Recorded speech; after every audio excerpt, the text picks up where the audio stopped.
Gold trusted gold buyers. మీరు తాకట్టు పెట్టిన బంగారాన్ని విడిపించి ఈ రోజు ఉన్న మార్కెట్ ధరకు కొనబడను. ఎప్పుడంటే పవన్ కళ్యాణ్ గారు వరుసగా ఆయన నాకు తెలిసి రజనీకాంత్ తర్వాత తెలుగులో అంత ఫాలోయింగ్ ఉన్న తెలుగులో ఉన్న వ్యక్తి ఆ మధ్య అన్ని పిచ్చి పిచ్చి సినిమాలు చేసేవాళ్ళు. అలాంటి టైంలో అభిమానులు అంత నిరాశపడుతున్న టైంలో గబ్బర్ సింగ్ అనే సినిమాతోటి అసలు అభిమాని ఎలా చూడాలనుకుంటారో అలా చూపించాడు ఎవరు, హరీష్ శంకర్.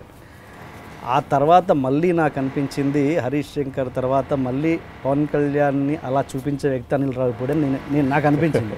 అంత మాస్ ఎలిమెంట్స్ అంత కమర్షియల్ ఎలిమెంట్స్ తోటి తీసే పర్సన్ తను అని అనిపించింది. మరి ఎప్పుడైనా అప్రోచ్ అయ్యారా పవన్ కళ్యాణ్ని? కానీ రామ్ ఆల్సో కూడా పర్ఫెక్ట్ సూట్ అవుతారని అతని బాడీ లాంగ్వేజ్కి ఎప్పుడైనా ట్రై చేశారా వాళ్ళిద్దరు? నేను పవన్ కళ్యాణ్ గారిని అంటే నేను ఎప్పుడు డైరెక్ట్గా కలవలేదండి, ఎప్పుడు కూడా అవకాశం దొరకలేదు నాకు. నిజంగా మీరు అన్నట్టు ఆ ఆపర్చునిటీ వస్తే మాత్రం I can prove something magic అయితే చేయడానికి నేను రెడీ. ఆపర్చునిటీ నాకు వస్తే మాత్రం. రామ్ అంటే మీరు అనేది మన రామ్, నేను రామ్ చరణ్ ఏదో అనుకుంటాను. Ram is very close to me. Kandireega సినిమా దగ్గర నుంచి తనతో ట్రావెల్ ఉంది. వెరీ గుడ్ ఫ్రెండ్ నాకు. సో తనతో రాజా ది గ్రేట్ సినిమా చేయాలి యాక్చువల్గా మీ ఇద్దరం కలిసి. So Raja the great first version కథ వేరు, ఇప్పుడు మీరు చూసిన కథ వేరు, మేము ఫస్ట్ వెర్షన్ చేసిన కథ వేరు. అది ఒక లవ్ స్టోరీ. దీంట్లో ఏంటి, ఒక అమ్మాయిని కాపాడే ఒక విజువల్లీ ఛాలెంజ్డ్ అబ్బాయి ఇల్లు ఒక అమ్మాయిని కాపాడటం అనేది కథ. అది యాక్చువల్గా లవ్ స్టోరీ. అది ఒక హిందీ సినిమాలాగా స్టార్ట్ అయ్యి ఒక డార్జిలింగ్లో స్టార్ట్ అయ్యి అందులో కూడా విజువల్లీ ఛాలెంజ్డ్ ఒక అమ్మాయితో లవ్ స్టోరీ. ఆ లవ్లో పడ్డాక అమ్మాయికి ఒక ప్రాబ్లం వస్తే ఆ లవర్ని కాపాడుకోవడానికి ఇతను ఎలా ఫైట్ చేశాడు అనేది సెకండ్ హాఫ్. అది చేశాక కొన్ని టెక్నికల్ ఇష్యూస్ వల్ల ఆ ప్రాజెక్ట్ సెట్ కాల.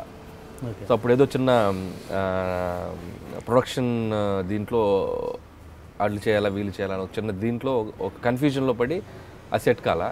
సెట్ అయ్యే ప్రాసెస్లో హైపర్ రిలీజ్ అయింది రామ్కి. ఓకే, ఆయనకి హైపర్ రిలీజ్ అయ్యాక మళ్ళీ back to back commercial film, action film చేయడానికి ఆయన కొంచెం ఆలోచించాడు. అనిల్ మనం తర్వాత చేద్దామా బ్యాక్ టు బ్యాక్ అంటే ఇట్స్ ఓకే అండి, నో ప్రాబ్లం అని చెప్పి ఇద్దరం ఒక హెల్దీగానే అనుకొని పక్కకు వచ్చాం. సో సెట్ అవ్వాల్సిన సినిమా అదే యాక్చువల్గా, అక్కడ బ్రేక్ అయింది. సో మళ్ళీ చూడాలి ఎప్పుడు సెట్ అవుద్ది ఇంకో ప్రాజెక్ట్. ఆ సినిమా తర్వాత ఫీల్ అయ్యాడా రిజల్ట్ని బట్టో లేకపోతే? లేదు, తనకు తెలుసు ఎలాగున్నా ప్రాజెక్ట్ ఆడుద్దని తనకు తెలుసు. కాకపోతే తను పర్సనల్గా మళ్ళీ నేను యాక్షన్ చేస్తే ఆడియన్స్కి back to back commercial films, action film చేయడం ఎందుకు, నన్ను వేరేలాగా చేద్దాం అని చెప్పి అనుకున్నారు ఆయన. సో ఆ ప్రాసెస్లో తను బయటకు వెళ్ళారు తప్ప. సో దానికి తనే చాలా హ్యాపీ ఫీల్ అయ్యారు. రిలీజ్ అయ్యాక ఫోన్ చేసి మాట్లాడారు రవికిషోర్ గారు కానీ రామ్ కానీ, ఆయన చాలా బాగా మాట్లాడారు. ఓకే, ఇంతకుముందు డైరెక్టర్స్ టాపిక్ వచ్చింది కాబట్టి శ్రీను వైట్ల గారు వీళ్ళు అరుణ్ ప్రసాద్ గారు మీ బాబాయ్ ఒకప్పుడు ఆయన తమ్ముడు లాంటి సినిమాలు చేసి సక్సెస్ఫుల్గా ఉన్న డైరెక్టర్. ఇప్పుడు ఆయన రియాక్షన్ ఏంటి అంటే ఏంటంటే ఆయన పాపం ఆల్మోస్ట్ తెరమరుగు అయిపోయారు డైరెక్టర్గా. ఇప్పుడు ఆయన రియాక్షన్ ఎలా ఉంటుంది, మీ సక్సెస్ని ఆయన ఎలా ఎంజాయ్ చేస్తున్నారు? చాలా ప్రౌడ్గా ఫీల్ అవుతున్నాను ఆయన దగ్గరికి. నేను ఏం చెప్పైతే వచ్చానో జాయిన్ అయ్యే ముందు, సో ఆయన ఒకటి చెప్పారు, చాలా టఫ్ ఉంటుంది ఇండస్ట్రీలో, ఇక్కడ పైకి రావటం కానీ సెటిల్ అవటం కానీ చాలా కష్టం అని చెప్పారు. బట్ హార్డ్ వర్క్ చేసి డీవియేట్ అవ్వకుండా అని ఒకటే మాట చెప్పారు, ఒక్క సెకండ్ కూడా డీవియేట్ అవ్వకుండా పని చేస్తే you can taste the success అని అదొకటే చెప్పారు ఆయన. నేను బిగినింగ్లో ఆయన దగ్గర జాయిన్ అయ్యేటప్పుడు అదొకటే బిలీవ్ చేశాను నేను. సో ఈరోజు ఆయన చాలా హ్యాపీగా ఉన్నారు. నేను రీసెంట్గా కూడా ఒక 1 month బ్యాక్ కలిశాను.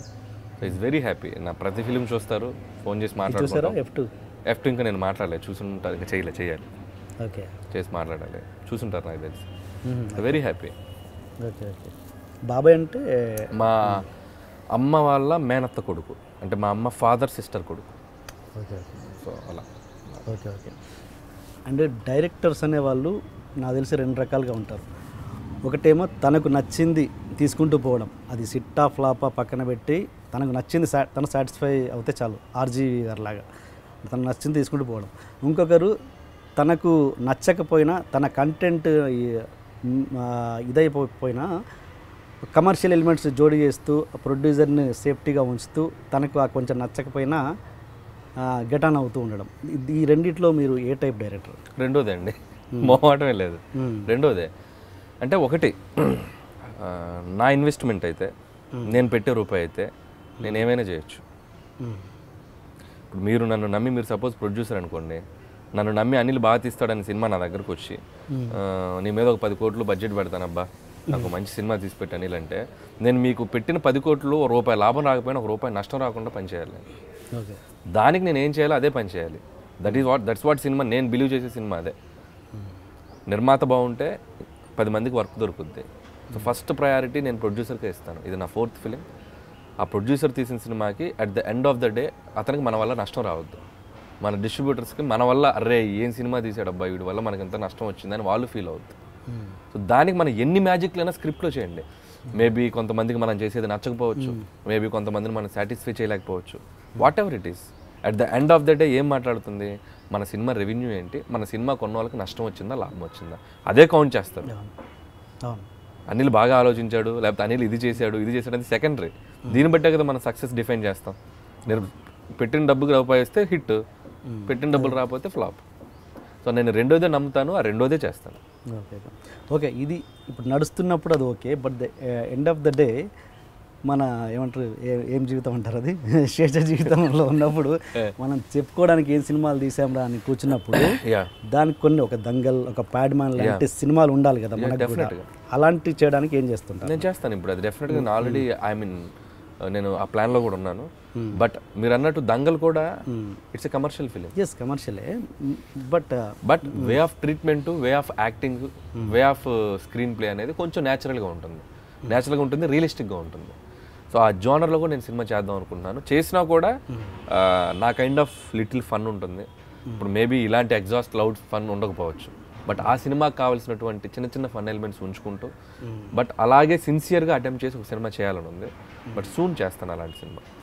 మీరు అన్నట్టు లైబ్రరీ అన్నారు కదా, సో నేను ప్రతి సినిమాకి అది ఫిక్స్ అయ్యే చేస్తానండి.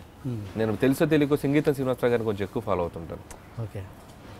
ఎక్స్పెరిమెంట్ చేసిన డైరెక్టర్ అయినా at the same time experiments కమర్షియల్గా అందరికీ రీచ్ అయ్యేలా చేశాడు చాలా ఫిలిమ్స్.